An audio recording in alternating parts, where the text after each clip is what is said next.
Halo semua, di sini saya akan menjelaskan audit TI. Apa itu audit TI? Audit teknologi informasi dalam bahasa Inggris Information Technology IT Audit atau Information System Audit adalah bentuk pengawasan dan pengendalian dari infrastruktur teknologi informasi secara menyeluruh. Audit teknologi informasi ini dapat berjalan bersama-sama dengan audit finansial dan audit internal, atau dengan kegiatan pengawasan dan evaluasi lain yang sejenis. Pada mulanya, istilah ini dikenal dengan audit pemrosesan data elektronik. Dan sekarang audit teknologi informasi secara umum merupakan proses pengumpulan dan evaluasi dari semua kegiatan sistem informasi dalam perusahaan itu.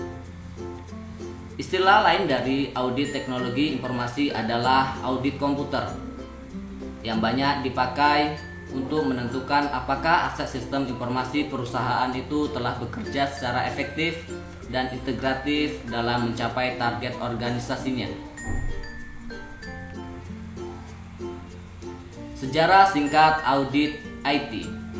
Audit IT yang pada awalnya lebih dikenal sebagai ADP audit atau Electronic Data Processing telah mengalami perkembangan yang pesat. Perkembangan audit IT ini didorong oleh beberapa faktor. Yang pertama, kemajuan teknologi dan sistem keuangan. Yang kedua, meningkatnya kebutuhan akan kontrol IT. Yang ketiga, dari komputer itu sendiri untuk menyelesaikan tugas-tugas penting. Pemanfaatan teknologi komputer ke dalam sistem keuangan telah mengubah cara kerja sistem keuangan itu, yaitu 1. Dalam penyimpanan data, 2. Pengambilan kembali data, 3. Pengendalian.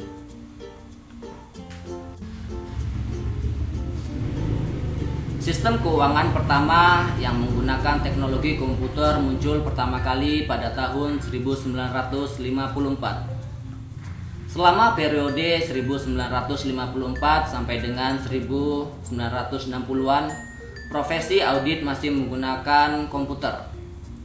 Pada pertengahan 1960-an terjadi perubahan pada mesin komputer, dari mainframe menjadi komputer yang lebih kecil dan murah.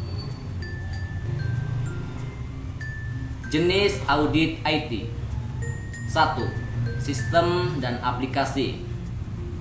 Sistem dan aplikasi memeriksa apakah sistem dan aplikasi sesuai dengan kebutuhan organisasi, berdaya guna, dan memiliki kontrol yang cukup baik untuk menjamin keabsahan, kehandalan, tepat waktu, dan keamanan pada input, proses, output pada semua tingkat kegiatan sistem.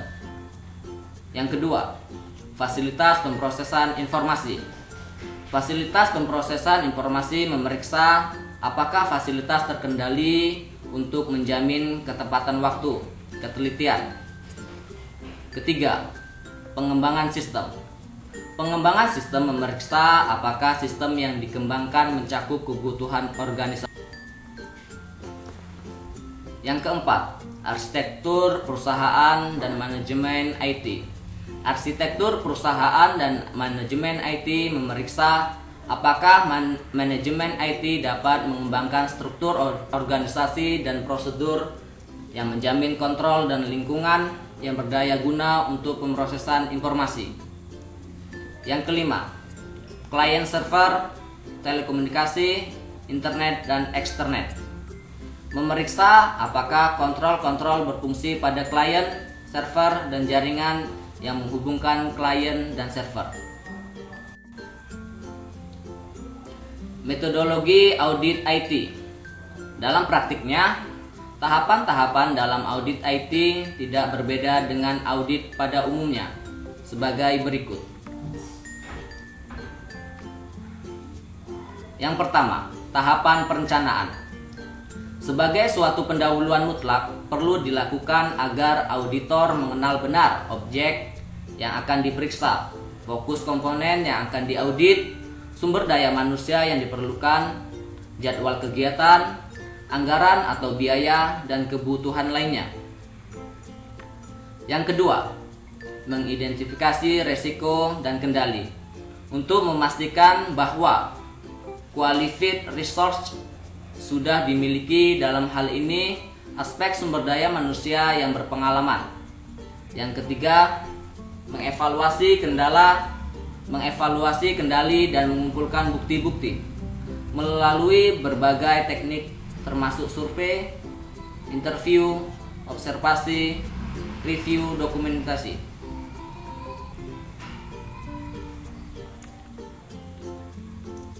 Yang keempat, mendokumentasikan, mengumpulkan temuan-temuan dan mengidentifikasikan.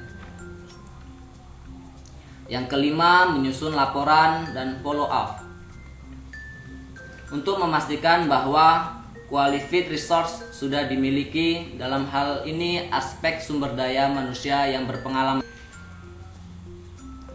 Alasan dilakukannya audit IT.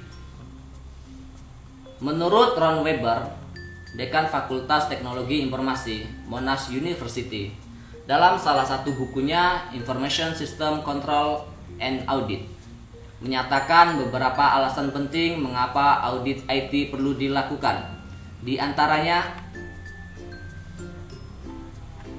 1. Kerugian akibat kehilangan data.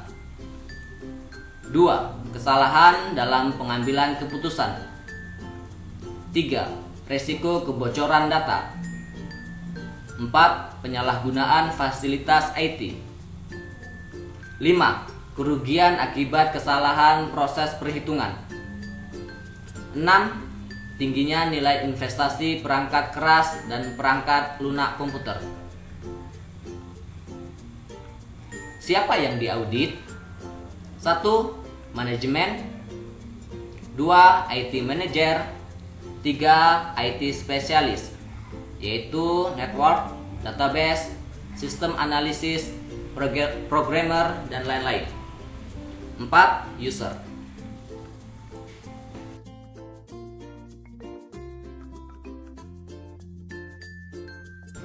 Siapa yang melakukan audit?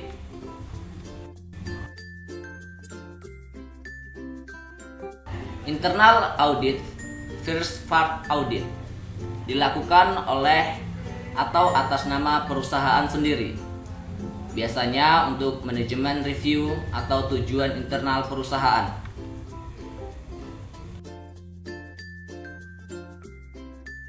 Lembaga independen di luar perusahaan, second party audit, dilakukan oleh pihak yang memiliki kepentingan terhadap perusahaan. Third party audit, dilakukan oleh pihak independen dari luar perusahaan.